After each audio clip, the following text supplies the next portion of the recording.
নমস্কার প্রিয় দর্শক, আজকে আমরা জানব ভগবান বিষ্ণু রাম অবতারের কারণ। তাহলে চলুন প্রিয় বন্ধুরা, আর দেরি না করে শুরু করা যাক। রাম হল বিষ্ণুর সপ্তম অবতার। ভগবান বিষ্ণুর রাম অবতারের কারণ: রামায়ণ অনুসারে রাম নবমীর দিনেই জন্মগ্রহণ করেন শ্রীরামচন্দ্র। রাম অবতারে ভগবান বিষ্ণু ছিলেন সত্য আর ন্যায়ের অনুবর্তী। কেন ভগবান বিষ্ণু রাম অবতার রূপে জন্মগ্রহণ করেন? ভগবান বিষ্ণুর রাম অবতারের কারণ: লঙ্কার রাজা রাবণ একসময় ভয়ঙ্কর অত্যাচার শুরু করেছিলেন।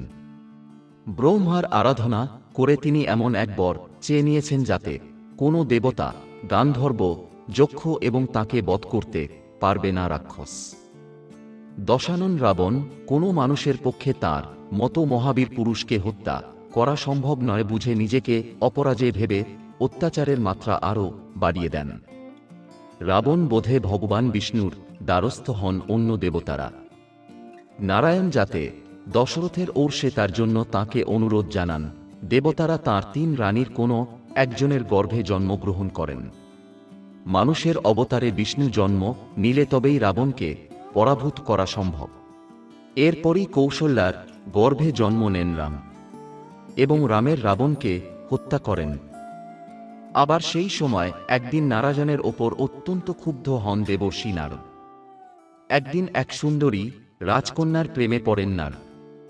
তখন স্বয়ম্বরের সেই রাজকন্যার আয়োজন চলছিল।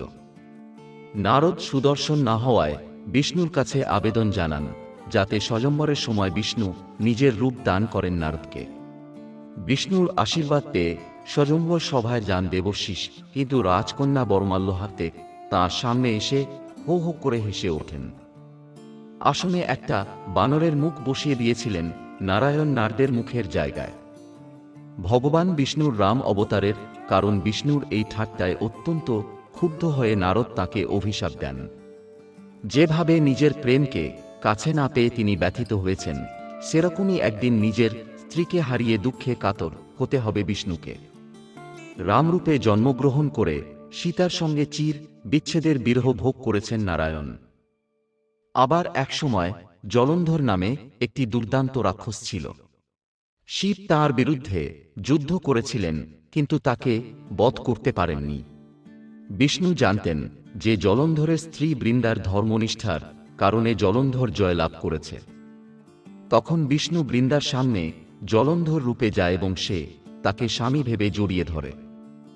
যখন বৃন্দা বুঝতে পারে যে তাকে ঠকানো হয়েছে, তখন সে বিষ্ণুকে অভিশাপ দেয় যে কোনো একদিন তার নিজের স্ত্রী তার কাছ থেকে চুরি হয়ে যাবে। বৃন্দার এই অভিশাপ সত্য হয়েছিল যখন বিষ্ণু রামরূপে জন্মগ্রহণ করেন। তখন রাবণ দেবী সীতাকে হরণ করেন। নমঃ বিষ্ণু। জয় শ্রীরাম। প্রিয় দর্শক, ভিডিওটি ভালো লাগলে আপনজনদের মাঝে শেয়ার করে চ্যানেলটি সাবস্ক্রাইব করে পাশে থাকবেন। ধন্যবাদ।